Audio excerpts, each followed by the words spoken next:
നമ്മുടെ ഗാരേജിൽ സർവീസിന് വന്നിരിക്കുന്നത് ടൊയോട്ടയുടെ എബ്ജെ ക്രൂസർ എന്ന് പറഞ്ഞ ഒരു ടോയ് RC കാറാണ്. അപ്പോൾ ഈ ഒരു മോഡൽ വണ്ടി നമ്മൾ മുമ്പ് ചെയ്തിട്ടുണ്ട്. ഇതിൻ്റെ ഒരു റെഡ് കളർ. അപ്പോൾ അതിൻ്റെ റിമോട്ട് എന്ന് വെച്ചാൽ ഒരു ഗൺ മോഡൽ റിമോട്ടായിരുന്നു. അപ്പോൾ ഈ ഒരു RCക്ക് വന്നിരിക്കുന്ന റിമോട്ട് ഒരു സ്റ്റിയറിംഗ് മോഡൽ റിമോട്ടാണ് ഈ ഒരു RCക്ക് വന്നിരിക്കുന്നത്. അപ്പോൾ ഇതിൻ്റെ കംപ്ലൈൻറ്റ് കസ്റ്റമർ പറഞ്ഞത് വണ്ടി യാതൊരു കുഴപ്പവും കാര്യങ്ങളൊന്നുമില്ല, ബാറ്ററി ഡാമേജ് ആയപ്പോൾ തൊട്ട് വണ്ടി ഉപയോഗിക്കാണ്ട് ഇങ്ങനെ വെച്ചിരിക്കണമായിരുന്നു. അതുപോലെ തന്നെ ഈ ഒരു റിമോട്ടിൽ ബാറ്ററി ഇട്ട് വെച്ചിട്ട് ഇതിൻ്റെ സ്പ്രിങ്ങും കാര്യങ്ങളൊക്കെ തുരുമ്പായി പോയിട്ടുണ്ട്. അപ്പം നമുക്ക് ഇതൊന്ന് ആദ്യം ക്ലീൻ ചെയ്തൊന്ന് സെറ്റാക്കി ഇടണം.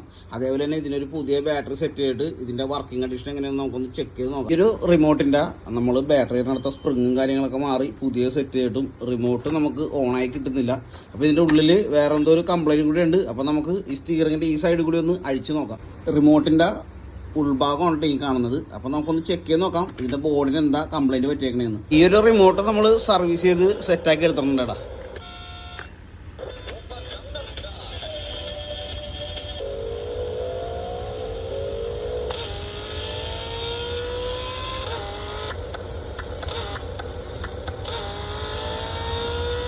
അപ്പോൾ ഇനി ഈ വണ്ടി ഒന്ന് ചെക്ക് ചെയ്ത് നോക്കാം. വണ്ടിയുടെ ഉൾഭാഗമാണ് ഈ കാണുന്നത്. അത്യാവശ്യം നല്ല നീറ്റ് കണ്ടീഷനിൽ തന്നെയാണ് ഇതിൻ്റെ ഉൾഭാഗം ഇരിക്കുന്നത്. അതേപോലെ തന്നെ ഒരു സ്വിച്ച് ഡാമേജ് ആയിപ്പോണ്ട്. അപ്പോൾ നമുക്ക് ഈ സ്വിച്ച് ഒന്ന് മാറണം. വണ്ടിയുടെ വർക്കൊക്കെ കംപ്ലീറ്റ് ആയിട്ടുണ്ടാ.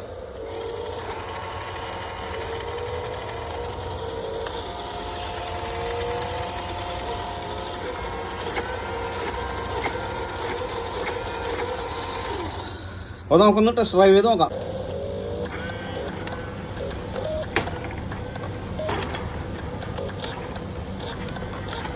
ഈ ഒരു വണ്ടി ഈ ഒരു സ്റ്റിയറിംഗ് വെച്ച് ഓടിക്കണമെന്നുണ്ടെങ്കിൽ നല്ലൊരു സ്പേസ് വേണം കേട്ടോ. എന്നാലേ നമുക്ക് കറക്റ്റായിട്ട് ഇത് ഓടിച്ച് കൊണ്ടു നടക്കാൻ പറ്റുള്ളൂ. നമ്മുടെ ഈ സ്പേസ് ചെറുതായിരുന്നു നമുക്കങ്ങനെ കറക്റ്റായിട്ട് ഓടിക്കാൻ പറ്റില്ല. ഏതായാലും സംഭവം നല്ല അടിപൊളിയായിരുന്നു.